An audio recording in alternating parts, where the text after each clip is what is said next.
Comenzaré diciendo lo siguiente: el pueblo de Israel se apartó de Dios, le dio las espaldas al Creador. Y pues lejos de Dios, tú puedes intentar lo que quieras, hacer lo que quieras, esforzarte cuanto quieras, nada te va a ir bien.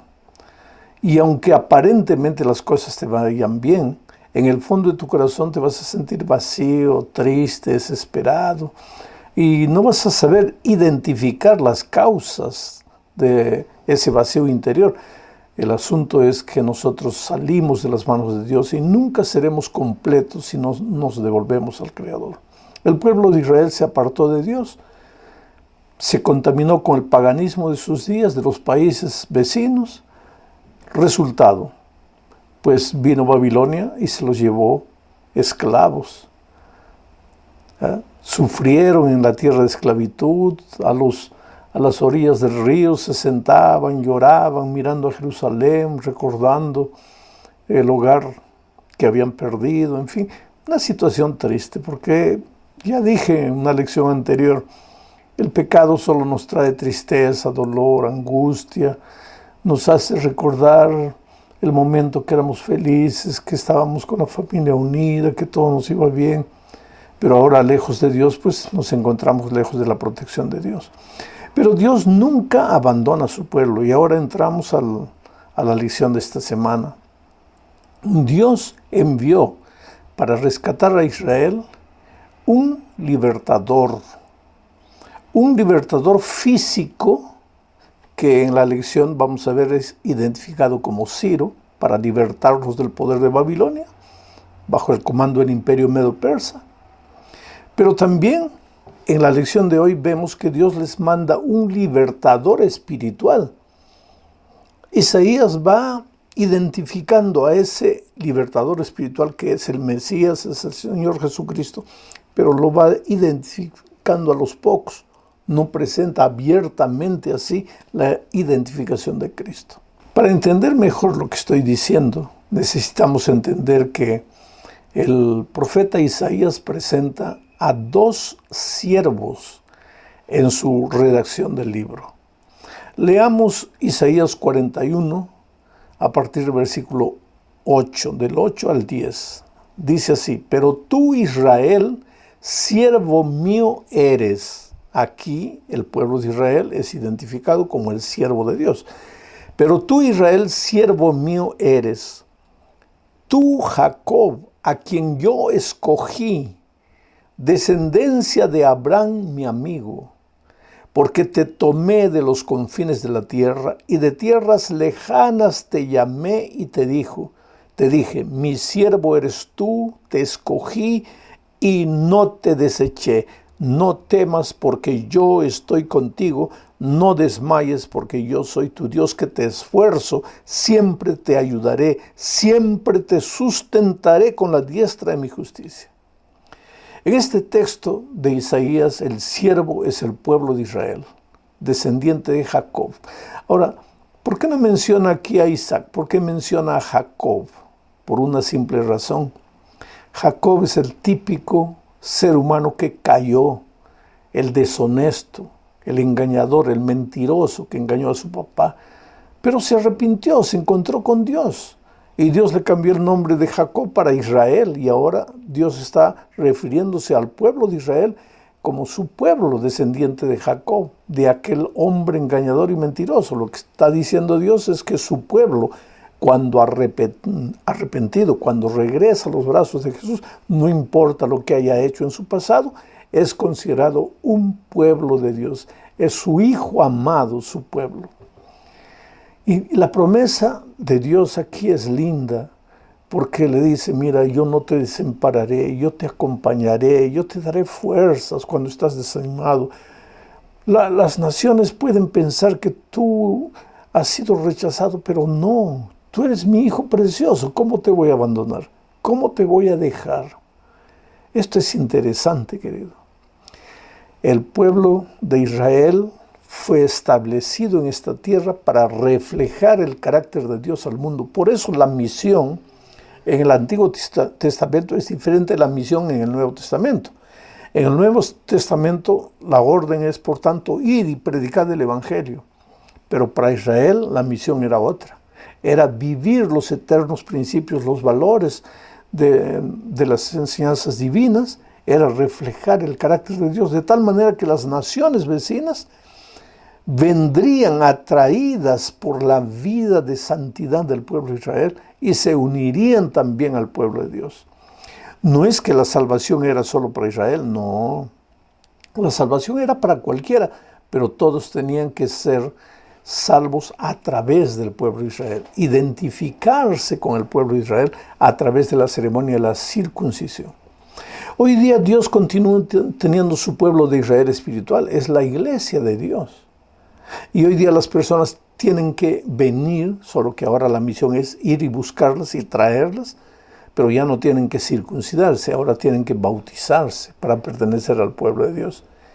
El bautismo es la expresión de que has entendido que Dios te llama, que Dios te ama, que Dios quiere lo mejor para ti y que has decidido caminar con Jesús hasta el fin.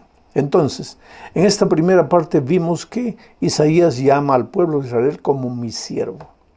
Pero después, en esta segunda parte de la lección, el capítulo 42, 1 al 4, Isaías habla de otro siervo que ya no es Israel. ¿Y cómo podemos saber que no es Israel? Porque las características de este otro siervo, y este siervo se refiere al Señor Jesucristo, al libertador de Israel, al libertador espiritual. Este siervo tiene características que no se pueden aplicar al pueblo de Israel. Leo Isaías 42, 1 al 4. He aquí mi siervo, yo te sostendré, mi escogido en quien mi alma tiene contentamiento. He puesto sobre él, sobre el siervo, mi espíritu. Voy a parar aquí un poquito para comentar. He puesto sobre él mi espíritu. Recuérdate que el ministerio de Jesús fue un ministerio en el Espíritu. Fue engendrado por el Espíritu Santo. Fue cuidado por el Espíritu Santo. En la hora de su bautismo estaba presente el Espíritu Santo. Fue llevado después de su bautismo por el Espíritu al desierto para enfrentar la tentación. En el primer sermón que predicó en Lucas 4:16 fue en el Espíritu y finalmente en la cruz del Calvario expiró en el Espíritu. La vida de Cristo fue una vida guiada por el Espíritu. No se podría decir eso de Israel, del pueblo de Israel. Por eso es que este texto no está hablando del siervo como pueblo de Israel, sino de otro siervo que aparecería. Continúo leyendo. He aquí mi siervo, yo le sostendré, mi escogido, mi escogido en quien mi alma tiene contentamiento. He puesto sobre él mi espíritu. Él traerá justicia a las naciones. Traerá justicia a las naciones. No gritará, ni alzará su voz, ni la hará oír en las calles. No quebrará la caña cascada, ni apagará el pabilo que humeare. ¿Qué quiere decir no apagará la caña cascada? No apagará el pabilo que humeare. Es la compasión, la misericordia divina. La caña cascada ya está semidestruida. ¿Para qué la vas a quebrar? El pabilo humeante ya está apagado. ¿Para qué lo vas a continuar hiriendo? Ya está apagado. Quiere decir, aquí está el ministerio de compasión del Señor Jesucristo. Caíste. Oh, querido, yo sé que caíste. Ya tu conciencia te está atormentando. Ya te sientes indigno de servir a Dios, de cantar a Dios, de ir a la iglesia. Y para remate, los seres humanos te van acusando y golpeando y criticando. Pero Dios, el Mesías, no apagará, no cortará la caña cascada, ni apagará el pabilo humeante. Continúo leyendo. Por medio de la verdad traerá justicia este siervo. No se cansará ni desmayará hasta que establezca en la tierra justicia, y las costas esperarán su ley. Interesante que este texto tan bonito que habla del Señor Jesucristo, de su ministerio de perdón, de misericordia, de gracia, de compasión con el pobre pecador, a mí me emociona, pero termina hablando de la ley de Dios. Dice, Todas las personas oirán de este mensaje porque el Señor Jesús, el Mesías, este siervo viene trayendo justicia. Oirán del amor de Dios, del mensaje perdonador de Dios, pero también oirán de la ley de Dios. O sea, gracia con ley están combinados, no están reñidos. ¿Por qué Dios te dio la ley? ¿Porque quiere prohibirte que seas feliz? No, querido, Él te dio la ley porque son los límites protectores. No te vayas muy allá porque te vas a caer. No salgas para aquí porque te vas a herir. Dios te ama. Y mismo así, cuando tú ya rebelde por naturaleza te vas y haces lo que quieres y te revientas ahí en la vida, Él no te abandona ni viene con una vara para castigarte, sino Él levanta a la oveja perniquebrada y la lleva al redil. Qué maravilloso amor del Señor Jesús. Bueno, hasta aquí en la lección vimos que Isaías presenta a un siervo. Ese siervo es el pueblo de Israel, que había sido llamado por Dios para reflejar su carácter. Falló. Ahora estaba ahí en tierra de Babilonia, esclavizado, cautivo. Pero Isaías también presenta a otro siervo. Este siervo ya no es Israel, este siervo es el Señor Jesús, el futuro Mesías que llegaría para libertar al pueblo de Israel de la esclavitud espiritual. Ahora entramos a la tercera parte de nuestro estudio. El Mesías persa. Aquí hablamos de Ciro específicamente. El libertador físico, porque Israel estaba cautivo, necesitaban de un libertador físico.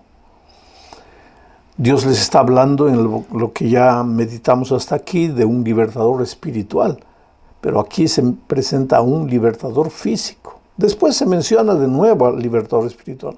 Pero vamos a analizar lo que dice Isaías capítulo 44, versículos 26 al 28. Dice: yo, Dios, el que despierta la palabra de su siervo, y aquí también Ciro aparece como un siervo, pero símbolo del siervo libertador espiritual. Ciro aparece para libertar físicamente al pueblo de la cautividad. Yo, el que despierta, dice Dios, la palabra de su siervo y cumple el consejo de sus mensajeros, que dice a Jerusalén: serás habitada, y a las ciudades de Judá reconstruidas serán, y sus ruinas reedificaré. Que dice a las profundidades: secaos, y tus ríos haré secar. Que dice de Ciro: es mi pastor y cumplirá todo lo que yo quiero. Al decir a Jerusalén: serás edificada, y al templo serás fundado.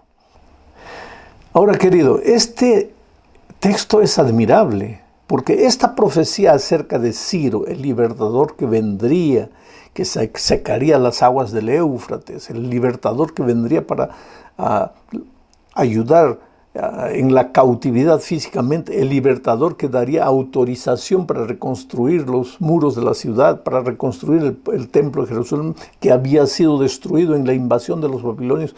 Esta profecía fue dada 150 años antes de que Ciro perpetrase, concretizase la libertad del pueblo de Israel. 150 años, un siglo y medio. Es por eso que muchos estudiosos de la Biblia creen que esta parte del libro de Isaías fue escrita por otro autor. Pero es porque no confían en Dios y no confían en la fuerza de la profecía bíblica. La profecía bíblica no es predestinación, no es porque Dios dijo así que se va a hacer así. No, la profecía bíblica es descripción de lo que va a suceder, porque Dios, que conoce el corazón de los seres humanos, sabe lo que van a hacer. Y Dios en esta profecía está anunciando la llegada de un libertador llamado Ciro. Y efectivamente un día Ciro llegó. En aquel tiempo, pues Babilonia dominaba el mundo. Era un imperio extraordinario, guerrero, fabuloso. Hasta hoy los jardines de Babilonia son una de las maravillas del mundo. Usaban mucho oro, demostraban su poder conquistador, conquistando los pueblos que encontraban por ahí. ¿Quién diría que Ciro los iba a derrotar? Pero Ciro apareció. ¿Quién diría que Ciro los iba a derrotar a los babilonios? Sin embargo, Ciro apareció al mando de los ejércitos del imperio medo-persa. ¿Y qué hizo? Una noche, mientras el pueblo de Babilonia estaba en la bacanal, ahí en fiesta, en orgías, ellos secaron el río Éufrates, entraron por ahí, derrotaron a Babilonia y el mundo quedó admirado con la caída de Babilonia. Y una de las primeras cosas que después hizo Ciro fue darle libertad al pueblo de Israel para regresar a su ciudad. Y ese regreso sucedió exactamente 70 años después de la cautividad, así como Jeremías lo había profetizado, que esa esclavitud duraría solo 70 años. Es admirable el cumplimiento de la profecía. Por eso la palabra de Dios dice que hacemos bien en estar atentos a la palabra profética, porque todo lo que la profecía dice, con relación a nuestros días inclusive, se está cumpliendo. Estas pandemias, estas guerras, rumores de guerras, el egoísmo, todo es cumplimiento de la profecía. Vamos a la cuarta parte. Aquí nuevamente se habla del siervo que viene trayendo esperanza. Pero no se habla explícitamente de Cristo. Tú puedes leer y vas analizando el ministerio de Cristo sin darte cuenta entre las líneas. Ahí está el mensaje. Este es un libertador espiritual porque el gran problema del pueblo de Israel no era solamente la esclavitud física, el cautiverio físico. El problema es que nosotros solo nos preocupamos con las cosas físicas, las cosas materiales. Pensamos que nuestro problema es falta de una casa, falta de un carro, falta de ropa, falta de comida, falta de esto, falta de aquello, porque solo tenemos capacidad de ver las cosas que nos rodean, que tocamos, que palpamos. Pero olvidamos que todo esto que nos sucede es consecuencia de nuestro verdadero problema, que es espiritual.